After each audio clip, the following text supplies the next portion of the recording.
Feed mill থেকে সবাইকে শুভেচ্ছা ও স্বাগতম। এই ফিড মিলের অবস্থান পাবনা জেলার ভাঙ্গুড়া থানা।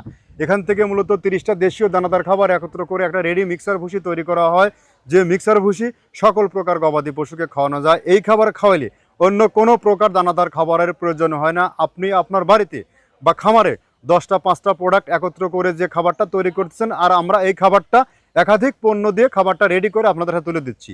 এই খাবারের দাম 1300 টাকা মাত্র, 37 কেজি বস্তা। আর আমরা যে খাবারটি তৈরি করতেছি টোটালি হালি এবং টাটকা ফ্রেশ মাল, এবং মিলের থেকে সরাসরি আসে।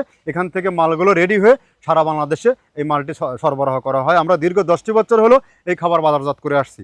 আর যে সকল ভাইয়েরা এই খাবারটি 2-1 বস্তা নিতে চান, এখনও আমাদের খাবার যুক্ত করেন নেই, তারা চাইলে সুন্দরবন কুরিয়ার সার্ভিসে এই খাবার নিতে পারেন। 1300 টাকা খাবারের দাম, 150 টাকা কুরিয়ারের চার্জ, মাত্র 1450 টাকায় বাংলাদেশের টেকনাফ থেকে তেঁতুলিয়া পর্যন্ত এই সার্ভিসটি পাবেন।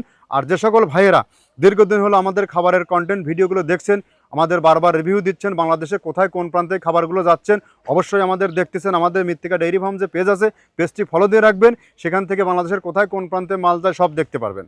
আর এখানে যারা ভাবছেন দেখছেন, তারা চাইলে সরাসরি আমাদের ফ্যাক্টরি ভিজিট করে এই খাবারগুলো আপনি নিতে পারবেন। আপনার খামারে যুক্ত করুন এবং আপনার আশেপাশে 5টা খামারে দিয়ে আপনি এই খাবারের যে বিজনেস শুরু করতে পারবেন। এই বিজনেস একমাত্র ঝুঁকিমুক্ত বিজনেস। এখানে কোনো প্রকার কোনো ডিলারকে মাসিক টার্গেট দেওয়া হয় না বা অগ্রিম কোনো জামানত রাখা হয় না। আপনি আপনার এরিয়ায় কতটুকু মাল বিক্রি করতে পারবেন সেটুকু নিয়ে যাত্রা শুরু করতে পারবেন। আপনি একটা দিন শুধু কষ্ট করে আমাদের ফ্যাক্টরি ভিজিট করুন, ভিজিট করে দেখুন আমাদের খাবারের গুণগত মান কেমন।